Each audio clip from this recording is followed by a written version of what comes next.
ルール無用 JCJC 界隈で、オリジナルシャーシの量産が活発になっている。私もやってみようと思ったのだけど、最近作った JCJC マシンは量産に向かない。ので、初期の頃に開発した超低重心マシン、こいつをリニューアルして量産化してみよう。というわけで開発を開始する。元の 3D データを有料しようとしたのだけど、一から作った方が早そうだったので、具材の配置だけ残して、作っては修正してのサイクルをぶん回す。そんなこんなでシャーシができたら、バッテリーホルダーやバンパーを作り、3D データ完成。無限に改善できてしまうので、サイクルを止めるタイミングが難しい。3D プリンターで召喚中。わかりやすいようにパーツの色を分けてみた。アッセンブル。最後に電池を搭載すれば、量産型超低重心マシン 2.0 完成だ。詳細な組み立て手順は動画の後半に。裏から見るとこんな感じで、電池やモーターなどがシャーシの仮面とほぼつらい位置になっている。真横から見るとこんな感じ。26mm タイヤ装着時の地上高は約 3mm。22mm タイヤをつけると約 1mm になる計算。JCJC でシェイクダウン行ってみよう。スイッチオン。ゴー。よし、ちゃんと走っている。至って普通の走りだけど、まずは普通に走れることが大事なのだ。走行音の軽快なので特に問題はなさそう。次は市販のミニ四駆と比較してみよう。というわけでご用意しました。2026年時点で最新の ME シャーシ。具材をそのまま流用できるのでベンチマークにぴったり。参考にボディなしでの重量は 106.46g。JCJC の走行で比較する。スイッチオン。ゴー。加速性能も見たいので、スタート直後からタイム計測しておこう。2回目の計測でトップスピードに乗った後の比較ができる。タイムはご覧の通り、これが基準となる。そしたら具材を、乗せ替え。モーターや電池はもろちん、ギア、タイヤ、ローラーなども全て移植した。ただしローラー幅が広くなりすぎるので、取り付け穴は内側を採用。マシン重量は 106.19g。ME シャーシとほぼ同じ重量になっている。走りの方はどうだろうか。スイッチオン。ゴー。おお、加速はなかなか良いぞ。ME シャーシのタイムを上回った。2回目の計測はどうだ ?5 秒切ったぞ。それぞれのタイムを比較して。映像を重ねた方がわかりやすいのではというわけで重ねて比較。ゴー。加速で前に出たのは超低重心シャーシ。3周時点でのリードはこれくらい。その後も差を広げて、6周時点ではコーナー4個以上の差がついた。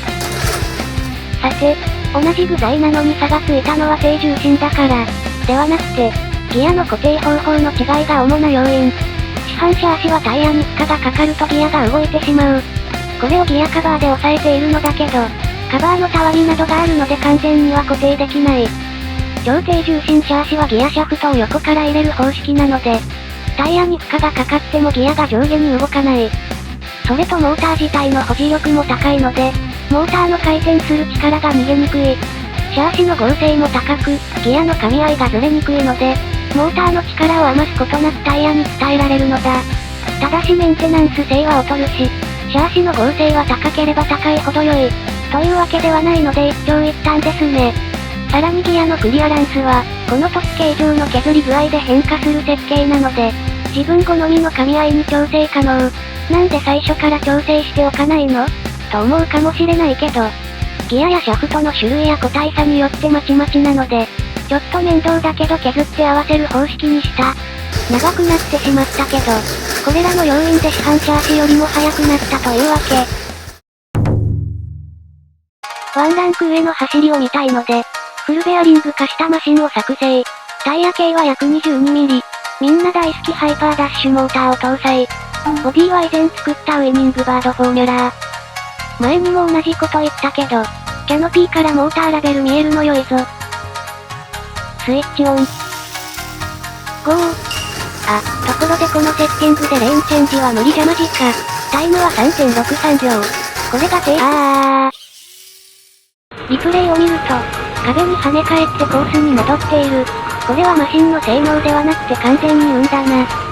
その後も何回かトライしたけど、本的にはこのセッティングでは完走できず。数回に1回発動する時もあるけど、再現性のない走りだった。まあこれはローラーちゃんとつけようって話ですね。今回は超低重心シャーシの進化版を開発。誰でも JC2 秒切り、的なシャーシではなく、市販シャーシとルール無用の間というか、言ってしまえば中途半端だけど、それゆえに扱いやすくて面白いシャーシになったと思う。ところで、子供の頃毎年のように新シャーシが登場していたワクワク。3D プリンターの普及でもっと頻繁に新シャーシが登場。そんな時代になってきたと思うと興奮しますね。このシャーシは組み立てにちょいとコツがいるので、動画で解説していく。組み立て前に全ての部品を外しておく。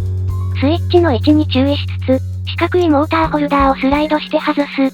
モーターホルダーのこの部分は、薄くてよれやすいので、気になる方は加工して除去してしまうのもあり、スイッチは小さいのでなくさないように注意。最初に取り付けるのはこちらのターミナル。向きに注意してシャーシの裏から差し込む。この時先端が引っかからないように押さえるとスムーズ。反対側のターミナルも、同じように差し込む。こちらも先端が引っかからないようにしよう。これでスイッチ側のターミナルは OK。次はモーター。こんな感じで先にリア側を差し込んで、フロント側を強く押し込む。スイッチをここに乗せたら、モーターホルダーを溝に合わせて、スライドして固定。スイッチはこんな感じでオンオフを切り替える。最初はちょっと硬いかも。そしたらシャーシをひっくり返して、モーター側のターミナルを取り付けるのだけど、ここがちょいと苦節よポイント。うまく入らない時には、ターミナルの角度を広げておくとスムーズになる。慎重に位置を合わせて、上から押し込もう。反対側も同じように取り付ける。こんな感じで収まっていれば OK。続いてこちらのバッテリーホルダー。この位置に乗せたら、フィラメントの切れ端を、横から通してヒンジの軸にする。余った部分はニッパーなどでカット。このフィラメントヒンジ、ユトリン氏のシャーシをパクったのだけど、とても良いですね。次はカウンターギア。向きに注意してシャーシに乗せる。ギアシャフトはこのポケットに入れて、L 字レンチなどの細い棒で押し込む。外す際には反対側からシャフトを押し出そう。もう片方も同様に取り付ければ、カウンターギア装着完了。ここで第2の苦節よポイント、ギアのクリアランス調整いってみよう。まずは向きに気をつけつつ電池を入れて、スイッチオン。あまり良い音ではないですね。一旦カウンターギアを外しまして、ここの凸形状をヤスリなどで削っていく。まあヤスリじゃなくても削れれば何でもよし。そして再度カウンターギアを装着して、スイッチオン。先ほどより良い音になりましたね。ただし音が小さいほど良いというわけでもないので、自分好みのクリアランスを探してみよう。ちなみにもし削りすぎてしまったら、瞬間接着剤などで盛り付けてリカバーするのもあり。ここまで来たら苦節よポイントは超えたので、あとは市販のミニ四駆とほぼ同じ手順。サクサクいってみよう。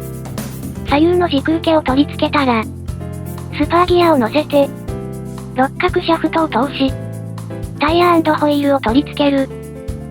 リアも同じようにして取り付ければ、駆動系は完成。お次はバンパーの装着。特に難しいポイントはないけど、前後の付け間違いだけ注意。横から見て角度がついているのがフロントバンパー。フロントバンパーはシャーシの下から取り付ける。この時、シャーシのネジ穴は塞がっているけど、めちゃくちゃ薄い1層だけなので、気にせずネジ止めして OK。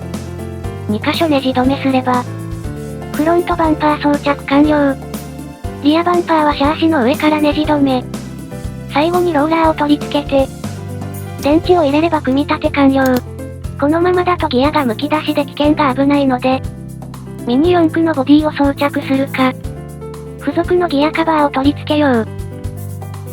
スイッチオン。良い感じの駆動音ですね。勘の良い方はお気づきの通り、タイヤを装着するとカウンターギアのシャフトが、これではさすがに困るので、L 字レンチの短い方で上から押し出せるようになっている。差し込む時にはピンセットなどの先が細いもので押し込もう。組み立て解説ではプラベアリングを使ったのだけど、ボールベアリングを使う際には、ホールリーマーなどで穴を整えると収まりが良くなるのでおすすめ。私は P ラボさんのものを愛用している。最後にちょっとしたテクニック。3D プリンターの出力品は、積層方向に割れやすい特性があるのだけど、ABS や ASA で造形されたものは、タミヤの流し込み接着剤などを塗布することで、溶解して割れにくくなるので、力が加わりそうな部分を予防しておくと安心。おまけ。やはりこれは試しておきたい。マッハダッシュでのタイムアタック。フロントを2段ローラーにしたので LC 対策はバッチリ。スイッチオン。ゴー。良い加速。LC どうだ？よし、3.38秒。おお、かなり良いタイムが出た。スローで見ると、レーンチェンジはほとんど浮かずにクリアしている。カーボンステーなしのローラーポン付けにしては、かなり良い走りだと思う。セッティングを見直せば3秒切りはいけそうなので、皆さんぜひ挑戦してみてください。